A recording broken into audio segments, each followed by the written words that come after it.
बहुत समय पहले की बात है। एक गांव में हरिया नाम का एक गरीब किसान रहता था। हरिया ईमानदार, मेहनती और संतोषी था, लेकिन वह बहुत गरीब था। एक दिन खेत में काम करते समय उसे ज़मीन के अंदर कुछ चमकता हुआ दिखाई दिया। जब उसने खुदाई की तो वहाँ से एक पुराना लेकिन चमकता हुआ घड़ा निकला। हरिया ने सोचा शायद यह कोई साधारण बर्तन है, लेकिन जैसे ही उसने उस घड़े को उठाया, घड़े से एक जादुई आवाज़ आई। मैं एक जादुई घड़ा हूँ, जो भी वस्तु तुम इसमें डालोगे वह दुगनी होकर तुम्हारे पास आएगी, लेकिन याद रखना, लालच मत करना। हरिया हैरान था लेकिन खुश भी था।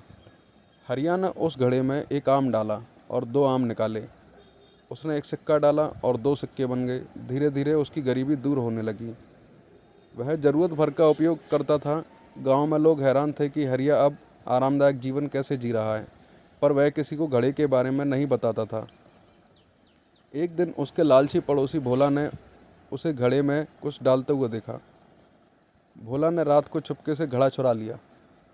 अगली सुबह वह बोला, अब मैं भी अमीर बनूंगा। मैं सोने के गहने इसमें डालूंगा और सब दुगना हो जाएगा। भोला ने सोने की अंगूठी डाली और दो मिल गईं।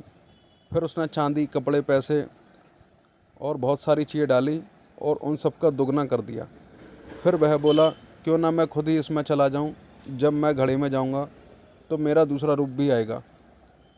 मैं दो बन जाऊंगा और दुगना कमा सकूंगा। भोला जैसे ही घड़े में घुसा, अंदर से चीख आई और फिर घड़े का ढक्कन अपने आप बंद हो गया। घड़ा कांपने लगा।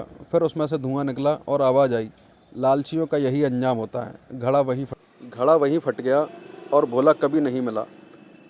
हरिया को अगली सुबह टूटा हुआ घड़ा मिला। उसने भगवान को धन्यवाद दिया कि उसने कभी लालच नहीं किया।